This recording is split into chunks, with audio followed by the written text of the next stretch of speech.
Vamos dar sequência à conferência e o próximo debate vamos ter o presidente da Câmara dos Deputados, deputado Arthur Lira.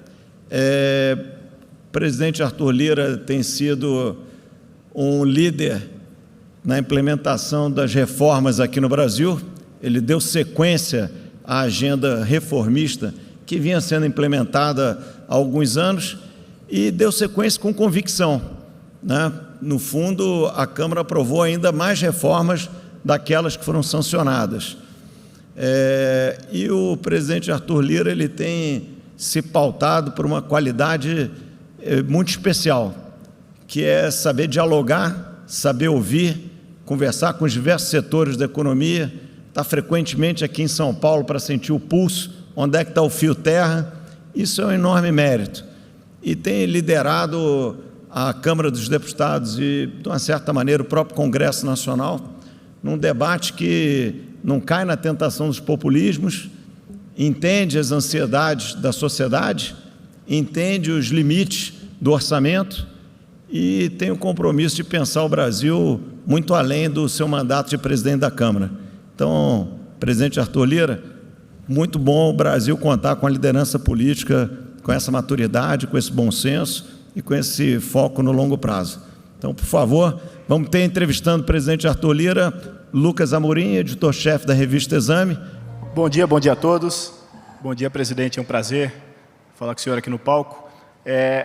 Quando a gente fala de ano de eleição, sempre vem aquele tema que o ministro Paulo Guedes falou, que ano de eleição é um ano perdido em reformas, né? Esse é um mito arraigado no ambiente político brasileiro e mundial.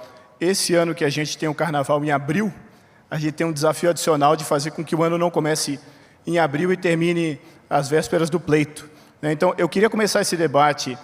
O André Esteves começou o evento hoje falando que a gente tem o desafio de explicar o Brasil para tomar decisões de investimento, e eu queria começar o debate abrindo para o senhor falar das prioridades de 2022, sempre tendo como norte essa premissa de que temos que separar o que é som e o que é ruído, o que gera manchete, mas não constrói, o que tem foco no curto prazo, mas não no longo.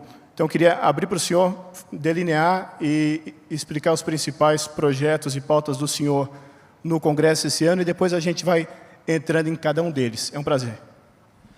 Muito obrigado, Lucas. Bom dia a todos e a todas. É um prazer, mais uma vez, estar aqui presente neste evento e que possamos aqui ter a oportunidade de sistematizar o pensamento não só do presidente da Câmara, mas do presidente que coordena um colégio de líderes que debate semanalmente, 3 vezes por semana, pelo menos, as matérias que constarão e estarão na pauta legislativa deste ano.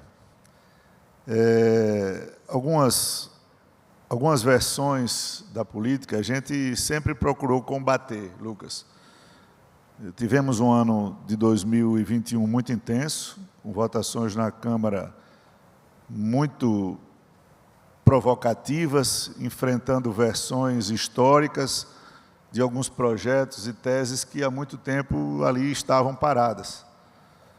Nossa prioridade é fazer com que o Congresso, a Câmara dos Deputados, ocupem o espaço que foram cedendo ao longo do tempo, com um protagonismo harmônico com os outros poderes, mas fazendo com que a população seja ouvida, entendida, todos os setores da economia do Brasil tenham a oportunidade de ali estarem, debaterem, conversarem, e que nós possamos construir sempre esse ambiente. Então, nesta linha, o que nós já acertamos com o Colégio de Líderes da Câmara para esse ano é que nós vamos ter um ano intenso, na mesma quantidade e qualidade do ano de 21. Lógico que o nosso foco, e o ministro Paulo Guedes aqui falou muito bem das questões das reformas, a reforma administrativa ela está pronta na comissão especial para vir ao plenário. Nós só temos que ter a sensibilidade do momento que ela vai, do momento que ela vem. Falta, e eu sempre coloco isso com muita clareza, o apoio de quem paga a conta no Brasil. Falta, neste momento, a mobilização de quem paga a conta no Brasil, porque nós fizemos uma reforma, como disse o Mansueto, que não mexe em nenhum direito adquirido, não mexe na previdência do atual servidor. Ele vai desenhar um Brasil mais leve, mais solto, mais tranquilo, com mais previsibilidade. Então, os novos entrantes é que teriam uma nova regra de funcionamento, que teriam uma nova regra de gestão, de condicionamentos de atuação. E nem isso nós conseguimos. Faltou a mão do governo, Mansueto. Eu falo isso claramente, por uma opção que eu mais à frente vou tratar, que é o modelo político que o Brasil tem e quais são as suas limitações. O que é que nós podemos fazer para aperfeiçoá-lo, e nós estamos com essa discussão, e ela será posta esse ano no Legislativo. Faltou o apoio do governo, porque alguém ali junto disse: é um ano difícil, é um ano eleitoral, o presidente precisa de 60 milhões de votos, isso vai atrapalhar. Do outro lado, sindicatos organizados de servidores, vendendo uma versão que não é verdadeira. E nós estamos com ela pronta, como eu disse, para o plenário a qualquer momento. Pode ser agora, pode não ser, pode ser depois da eleição. Nós temos que sempre nos sujeitarmos a uma velha máxima de dizer que reformas estruturantes a gente só faz no primeiro ano. Isso é errado. Nós não temos condição de fazer matérias que vão exigir um debate longo, duradouro, no primeiro ano de governo, para o governo passar 3 anos de vento em popa. Isso não funciona. Governos de coalizão, como nós temos no Brasil, os governos que se elegem demoram a constituir uma base, tem toda uma arrumação política para que ela aconteça, e você ter que desenrolar uma reforma administrativa, uma reforma tributária e todas as outras que ali estão subjugadas ou coligadas num período de 360 dias. Não, o mandato legislativo é de 4 anos e nós vamos procurar exercê-lo na plenitude. Então, esse primeiro semestre, os senhores acompanharão com muita clareza que, com certeza, até o dia 15 de julho, muitas matérias que são ali acessórias ao ambiente de negócios, principalmente para o setor de infraestrutura, setor de construção civil, quem gera emprego, quem gera renda, quem gera divisas para o nosso país, vai ter uma atenção muito forte do Congresso Nacional. Então, nós temos com várias pautas que estão em andamento na Câmara. Nós tivemos, a semana passada, uma boa reunião com o presidente Pacheco, que está alinhado em fazer um ano de 22 diferente de que o Senado fez em 21, e aqui eu não faço críticas, o nosso sistema é bicameral, a Câmara pensa de um jeito, o Senado pensa de outro. Nós temos que entender os limites de cada casa, mas quando os dois presidentes trabalham juntos, pensando em algumas pautas, elas serão, não tenho dúvidas, construídas com mais facilidade.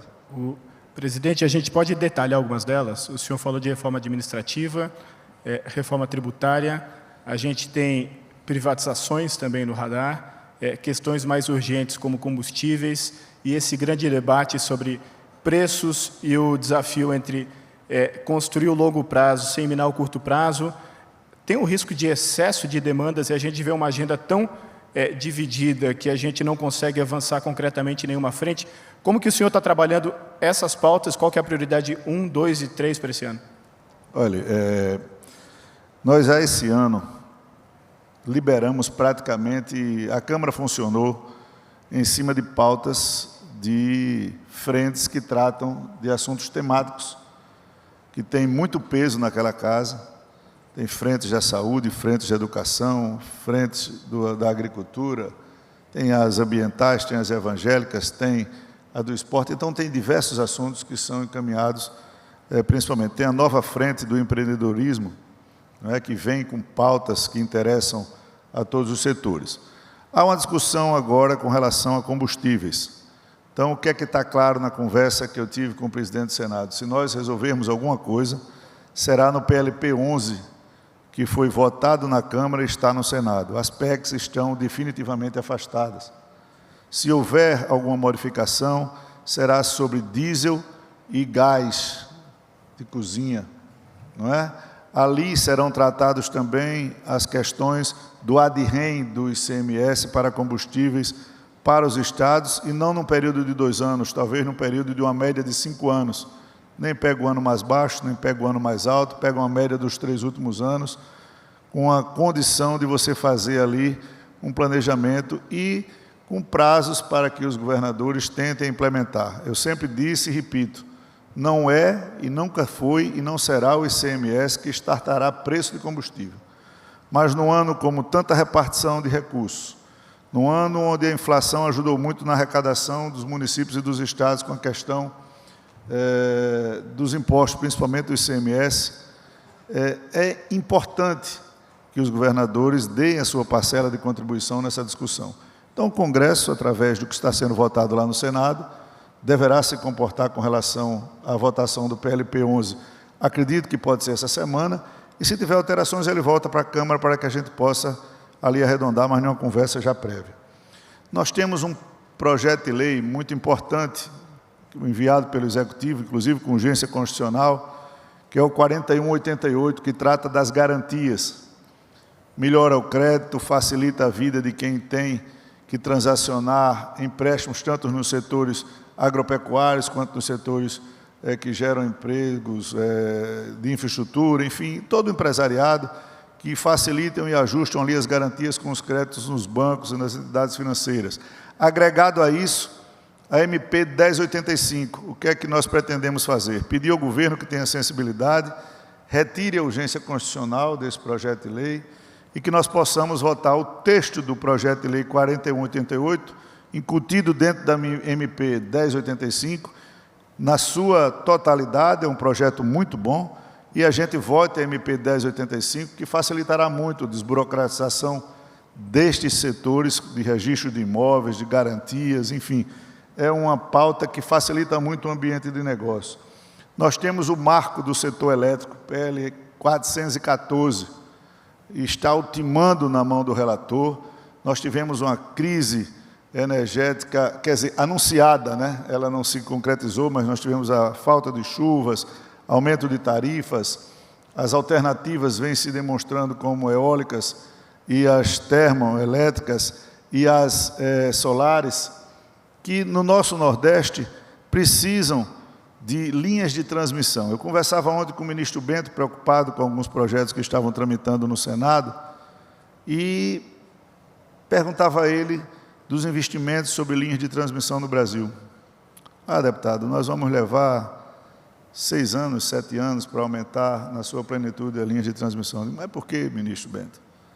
Não pode fazer uma linha que comece do ponto A para o ponto B com a empresa, do ponto B para o ponto A com outra empresa, se encontram no meio, facilita, aumenta a quantidade de investimentos, é necessário para que o Brasil não tenha nenhum tipo de problema. E o problema reside no assunto que nós já votamos na Câmara, que precisa que haja uma mobilização no Senado, licenciamento ambiental. As regras que existem hoje no Brasil, respeitando todo o nosso ecossistema, respeitando as dificuldades ambientais que o Brasil vive, tem que ser modificado. Você não pode proibir, por exemplo, eu sempre cito esse caso como um exemplo bem grotesco, Lucas.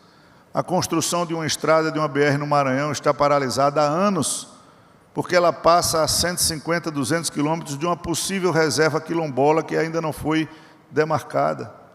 Então, essas questões de licenciamento ambiental no Brasil seguram muito o setor de infraestrutura e precisam ser dirimidas no Congresso Nacional com debates. Então, nós já votamos na Câmara, estamos nessa pauta com o Senado, nessas conversas com o presidente Pacheco, para que, por exemplo, esse assunto possa voltar. Nós temos diversas outras situações, como votamos o marco das ferrovias, votamos a BR do Mar, tem outras questões que ainda precisam andar, votamos as debêntures de infraestrutura.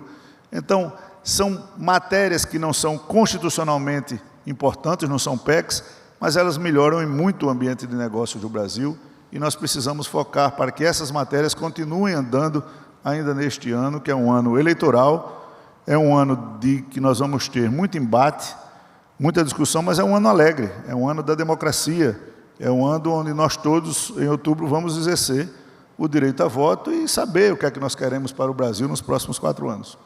E privatizações, presidente? Olha, a Câmara já votou a privatização dos Correios, está no Senado também esperando deliberação. A Câmara votou, e o Senado também, a privatização da Eletrobras, e nós estamos abertos a qualquer outra discussão. O Congresso, no que pertine à Câmara dos Deputados, é composta de líderes que têm esse caráter reformador.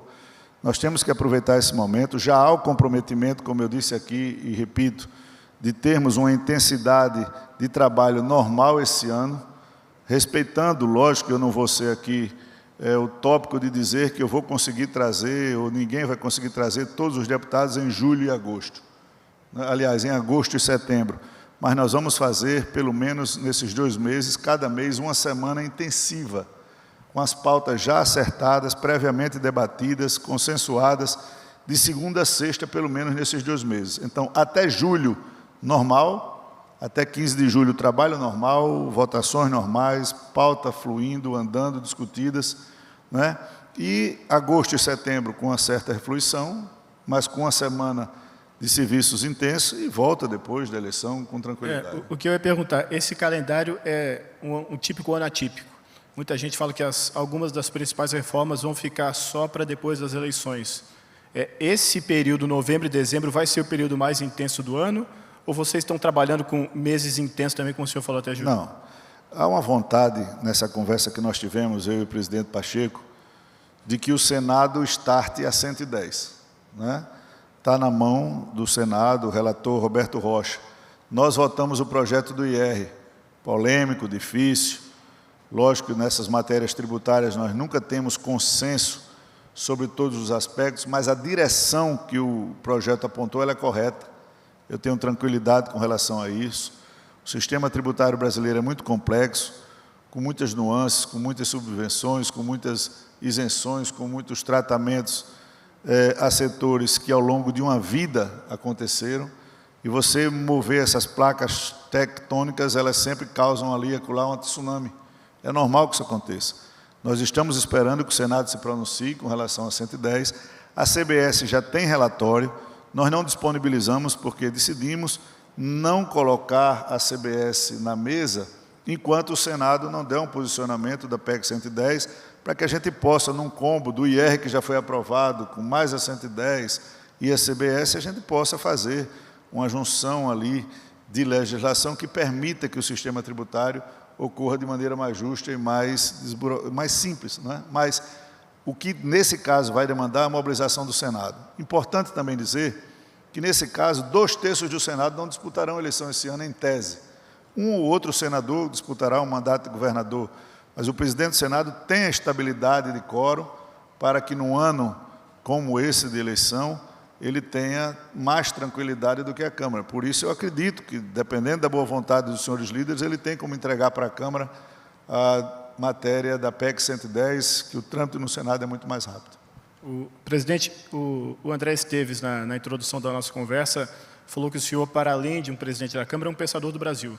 E nesse contexto de falar de políticas estruturantes e demandas de curto prazo, que fazem parte da prioridade de alguns grupos de interesse, especialmente ano eleitoral, eu queria entender, na ótica dos jogos de azar que está na pauta de hoje na Câmara, como que o senhor pauta a agenda do ano entre esses temas que são mais pontuais e específicos e polêmicos para alguns grupos, e essas pautas mais estruturantes? Como que o presidente da Câmara, como o senhor se posiciona dentro dessas demandas, dessas pautas super diversas que chegam todo dia na Câmara?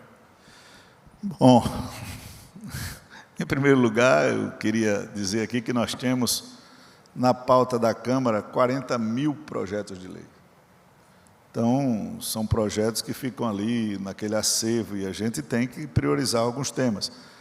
Nós temos um funcionamento que tem comissões temáticas permanentes da Casa, nós temos as frentes parlamentares temáticas que têm as suas prioridades e nós temos o colégio de líderes amplo, com todos os líderes, e o colégio de líderes dos líderes da base e dos líderes da oposição. Tudo isso é negociado. É utopia dizer que o presidente da Casa, sozinho, tem a força de aprovar as matérias como elas estão sendo aprovadas na casa. Pautar é uma prerrogativa minha, que eu divido, submeto, discuto. A gente faz isso com muita rotina. Pedi a deferência para poder falar hoje mais cedo, porque saio direto daqui para uma reunião que acontece rotineiramente todas as terças-feiras, 12h30, para decidir as pautas com a base do governo, com os líderes da base, depois com os líderes da oposição. Todos os relatores participam dessas reuniões, expõem os relatórios, recebem propostas, alterações. Essas matérias tramitam por todos os líderes da casa antes de ir para plenário. Então, PL dos jogos, aí vem 200 apelídios, né? Jogo de azar, jogo disso, PL daquilo. É normal que aconteça isso numa democracia como a brasileira, e principalmente num ambiente onde as redes sociais elas imperam com muita força. Mas onde é que não acontecem jogos no Brasil? Nós temos o jogo do bicho há uma vida. Nós temos cassinos, eu não quero ser grosso, mas em São Paulo deve ter mais de 300. Não é? Nós temos jogos online. A seleção brasileira é patrocinada por um site que trata de jogos online. Ao redor de todos os campos de futebol estão ali as propagandas. Você clica num site desse, abre um cassino virtual. O brasileiro entra com seu cartão de crédito, joga, aposta e o imposto é pago no Reino Unido, na Alemanha. Então, é demagogia pura ou interesses de alguns grupos sectários de não querer que esse debate vá à frente. E nós não estamos propondo nenhum tipo de regalia, não. É regra dura, com compliance claro, para evitar todas as versões maléficas que se colocam em cima desse tema. É um assunto que pode trazer divisas de turismo, de emprego, de renda, de arrecadação para o país, e absolutamente vai ser tratado com seriedade. Tem oposição? Tem. Tem resistência? Tem. Mas esses tratamentos foram colocados com muita clareza, com a bancada que eu tenho muito respeito, que é a bancada evangélica. Então, esse assunto pode estar na pauta hoje ou amanhã, a depender de umas conversas que nós vamos ter hoje para ajustar algumas coisas no texto, mas é possível que nós voltemos. Então, esse assunto, como outros, eles entram dentro de um amadurecimento. Por exemplo, o PL de jogos, ele já foi lido e discutido, ele só vai entrar para a votação de um acordo feito no final do período passado, que era para estar desde a primeira semana, e a gente vem com muita calma fazendo a costura para que ele tenha sua aprovação, por exemplo. E é natural que pautas como essa convivam com pautas mais estruturantes, como as reformas administrativa, tributária. Não é uma coisa ou outra. É essa ótima. Não é uma coisa ou outra. Nós temos, os senhores sabem, uma Câmara com 513 parlamentares, cada um com suas bandeiras, com suas pautas, com suas prioridades, e nós temos que estar ali ouvindo a todos. Então, há um diálogo frequente entre o presidente da Câmara, líderes do centro, líderes da esquerda, líderes da direita, e ali a gente faz um contraponto. É importante que a gente consiga colocar para a população que o Congresso ele tem que ser copartícipe da gestão, não somente um Congresso feito por coalizão. Era uma situação que eu queria deixar aqui, inclusive, clara, numa visão de futuro. A Câmara patrocinará, e eu tenho conversado com todos os meios e veículos de imprensa para que se coloquem à disposição, para que o debate seja claro, franco, produtivo, que seja construtivo, de uma possível mudança, ministro Jobim, do nosso sistema político nacional.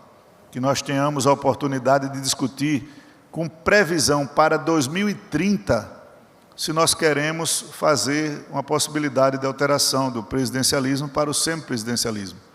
Nós fizemos alterações legislativas para diminuição frequente dos partidos, paulatina, não é? Nós estamos com a cláusula de barreira aumentando de 4 em 4 anos. A questão das federações ajudará também na diminuição das agremiações partidárias. Mas hoje o Brasil vive aquele cai, mas não cai. Todo presidente da República, de Collor até Bolsonaro, ou caiu por impeachment ou respondeu ao impeachment. Em todos os governos, se nós somarmos, temos mais de 350 pedidos de impeachment protocolados na Câmara dos Deputados. Então, você não pode fulanizar, nem banalizar um instrumento que é trágico, que é final, numa democracia o tempo todo. Então, esse sistema que nós temos hoje, do presidencialismo, além de dificultar, Mansueto, reformas estruturantes, porque nós temos eleições, não são de 4 em 4 anos, nós temos eleições de 2 em 2 anos. Então, ano sim, ano não, bota-se uma faca, uma foice no pescoço do parlamentar, se votar isso não se reelege, se votar aquilo não se reelege. O presidente da República do mesmo jeito. Nós precisamos de prazo, de programação. Então, evitaríamos essa questão do cai, mas não cai, dos impeachments, porque, em vez de nós pensarmos em reformar a lei do impeachment, vamos tentar reformar o nosso sistema político. Eu conversava agora com alguns empresários do setor de saúde, por exemplo, todos apavorados com essa questão dos pisos salariais. Está nas minhas costas, individualmente, dos líderes, não ter votado o piso dos enfermeiros. Será que eu não gosto de enfermeiro? Será que nós temos alguma coisa contra enfermeiros? Não. Mas os impactos que isso podem acontecer nas cadeias, hospitais públicos, filantrópicos, privados, pequenas prefeituras, nós podemos retirar o emprego dos enfermeiros, porque o Brasil tem um tamanho continental. A realidade de São Paulo não é a realidade de Alagoas, muito menos a do Amapá, nem tampouco a do Rio Grande do Sul. Como é que eu posso dizer que uma prefeitura de Amapá, do estado lá do Amapá, tem a mesma condição de pagamento de uma prefeitura de São Paulo? Então, essas questões têm que ser levadas de uma maneira paulatina, séria, discutidas, e isso é não ceder, André, às pressões momentâneas. Então, se nós conseguirmos fazer essa discussão, agora em março, abril, maio e junho, na Câmara dos Deputados, sobre uma mudança para o sistema semipresidencialismo, onde o governo tenha a indicação do primeiro-ministro, votado pelo Congresso Nacional, com a coparticipação, a cogestão do Congresso na gestão do Brasil, nós vamos deixar de ter matérias que causem despesas, porque o parlamentar não as paga. Nós vamos dar mais serenidade às disputas políticas com relação às instabilidades. Se não dá certo, se aquele governo, se aquele primeiro-ministro não tem apoio para aprovar as matérias, se derruba o gabinete, se elege outro, se estabiliza, as reformas elas andarão com mais fluidez, por um único motivo. Talvez um primeiro-ministro eleito pelo Mato Grosso do Sul, ele vai precisar de 1%, 0,5% dos votos daquele estado. Um presidente da República precisa de 60 milhões de votos. É sempre mais difícil para ele impor as transformações estruturantes de um país quando tem eleição de 2 em 2 anos. O rapaz lá, ou a moça, ou a deputada, ou o deputado, ou o senador, ou a senadora, que vai se eleger naquele estado com 100 mil votos, ele não sofrerá nunca a perseguição e a indisposição de tratar de reformas estruturantes. Então, esse é um tema que ele está despoluído, ele não tem contaminação, porque a proposta é para 2030. Se puder, nós faríamos toda a discussão esse ano e estamos trabalhando para que só o próximo Congresso faça a votação dessa matéria, para dar a oportunidade da população brasileira ter, neste período eleitoral, a discussão sobre esse assunto. E aí, decidir se queria, se não queria, se acha bom, se acha ruim. Ah, não quero, quero continuar com o presidencialismo. Vota no Congresso, que não vai aprovar a PEC. Quero mudar, escolhe um Congresso que vai aprovar a PEC. Então, digo uma forma clara, seria inclusive um plebiscito branco. Nesse âmbito de eleição, presidente, o senhor com 30 anos de vida pública tem um ano diferente esse ano, em que o senhor é presidente da Câmara e tem que concorrer à eleição. Como que o senhor equilibra as agendas, como que o senhor equilibra as pautas entre o futuro candidato, Arthur Lira, e o presidente do Congresso? Olha, eu passei o ano de 2021 indo uma vez por mês ao meu estado, né? A responsabilidade das agendas e das reuniões e das consequentes decisões do que a Câmara aprova depende de muita conversa. Isso tem realmente preocupado, mas nós temos feito um esforço. Eu tenho que ir, eu sou um deputado neste ano igual aos outros, tenho que concorrer à reeleição. se quiser permanecer na vida pública. Temos que fazer partido, porque com o fim das coligações, cada partido tem que se virar, ou seja, você tem que formar as nominatas. E a minha vida hoje tem sido ir para Alagoas na quinta à noite e volto no sábado, ou vou na sexta à noite e volto no domingo, toda semana. Então, volta no domingo, porque aproveito o domingo à noite e a segunda-feira de manhã para organizar as pautas antes da reunião dos líderes na terça-feira. Mas são os ossos e os bônus e o ônus da situação. Como disse aqui o Paulo Guedes, que o Mansueto estava dando a contribuição dele, e eu dizia ali, hoje ele está na Champions League, depois ele volta para o Campeonato Brasileiro. Então, são as situações inerentes a cada fase da vida que a gente atua. E eu tenho a honra e o prazer de estar nessa cadeira que tem uma importância significativa para a democracia brasileira, e nós todos temos que saber que, enquanto estivermos nela, temos que fazer o melhor para o país, e a questão da agenda temos que desdobrar normalmente. Esses dias perguntaram para o senhor se o senhor vai ser presidente do Congresso no futuro governo Bolsonaro, Lula ou de qualquer outro candidato que venha a ganhar atração e ganhe as eleições. E o senhor falou que tem muito C na mesa para o senhor responder essa questão. Mas como tudo muda no Brasil muito rapidamente, 2 semanas depois que o senhor deu essa entrevista, eu queria voltar a perguntar.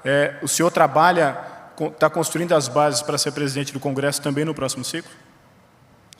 Em primeiro lugar, se a gente antecipar esse discurso, essa história, a gente acaba com 1 ano de trabalho, né? Então, falar sobre hipótese é proibido. Nós temos, como eu disse, um primeiro semestre muito intenso e um segundo de muitas expectativas.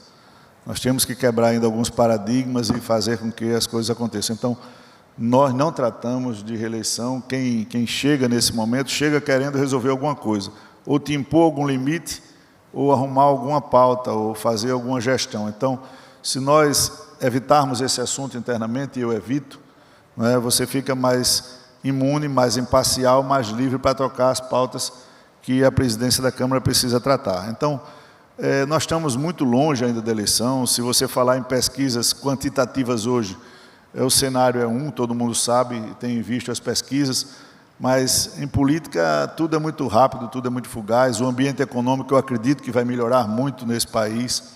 Vamos trabalhar duro para que aconteça.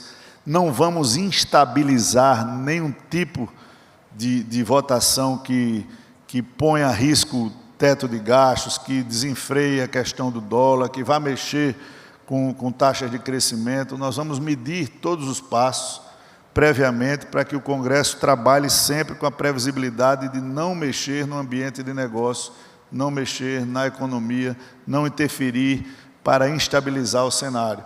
Então, não fazendo isso, as coisas normalmente entrarão no eixo. Depois da eleição, o Congresso e a Câmara sempre se renovam em 40%, 50%. Nós vamos ver como é que ele vai se formar, se o Congresso continuará, como eu acredito, de centro-direita, como ele vai se comportar, e tenho hoje a possibilidade legal de me candidatar a um outro mandato de presidente. Se ele vai acontecer ou não, são conjecturas que na frente, depois da eleição de outubro, a gente analisa. O senhor vai fazer campanha, pergunta 1, e com que intensidade o senhor vai trabalhar para a campanha do presidente Bolsonaro, como o senhor já falou que é o seu candidato, se é que isso mudou? Olha, a gente tem que, nesse momento, separar sempre o presidente da Câmara do deputado, né?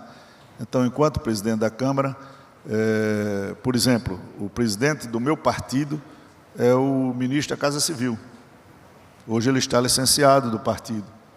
Eu sou o presidente da Câmara, então ele tem uma atribuição, eu tenho outra. Eu não interfiro nas decisões partidárias e ele não interfere nas decisões da presidência da Câmara. Era assim já na época de liderança do partido.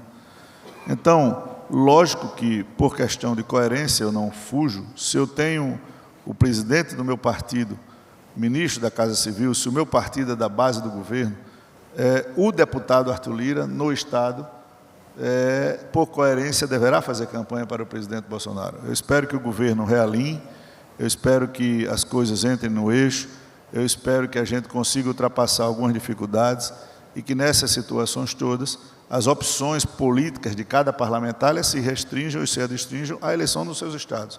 Eu procuro dissociar essas duas posições para que uma não atrapalhe na outra, e isso dentro da Câmara, eu queria deixar claro, como aconteceu aqui diversas vezes, nós conseguimos aprovar matérias muito importantes, estruturantes, PECs, com apoio de partidos de oposição. Porque sempre quando nós temos, inclusive as maiorias, nós sempre negociamos com a oposição para que elas tenham a oportunidade, como minoria, de aperfeiçoar o texto, melhorar, sugerir e participar. Isso sempre nos dá credibilidade para, em momentos de sufoco, poder contar também com a participação dos partidos de oposição. Presidente, nosso tempo está acabando. Queria saber se o senhor quer deixar uma mensagem final focando nessa pauta construtiva do Congresso em 2022. Bom, se a gente puder sintetizar tudo o que eu quis dizer aqui, é justamente isso. O mandato parlamentar e o mandato do presidente da República, eles são feitos de 4 anos. Nós vamos tentar evitar esse ano que 2022 seja taxado de um ano de não funcionamento. Nós vamos funcionar na plenitude. Nós enfrentamos 2 anos de muitas dificuldades. Fazer votações no Congresso Nacional de maneira virtual, sem a presença, sem a negociação, foi um desafio. O Congresso conseguiu fazer isso, manter o ambiente de negócio, socorrer as pessoas na pandemia, votar a aquisição de vacinas e todas as leis que nós fizemos em 2021. Então, 22 será um ano de muito trabalho, será um ano ativo, de matérias que vão melhorar o ambiente de negócio. Esperamos trabalhar as matérias estruturantes das PECs. Como eu disse, esperamos que o Senado nos devolva a 110 e a reforma administrativa, tão falada, que eu defendo, precisa de uma mobilização nacional de quem paga a conta, junto com o governo que precisa reformar o Estado, para que a gente deixe de olhar o teto e passe a olhar o piso. Então, essa é a nossa mensagem. Vamos continuar trabalhando sem causar nenhum tipo de instabilidade para o ambiente de negócio no Brasil. Presidente Arthur Lira, em meu nome, da revista Exame, do Banco BTG Pactual, queria agradecer a sua participação. Muito obrigado.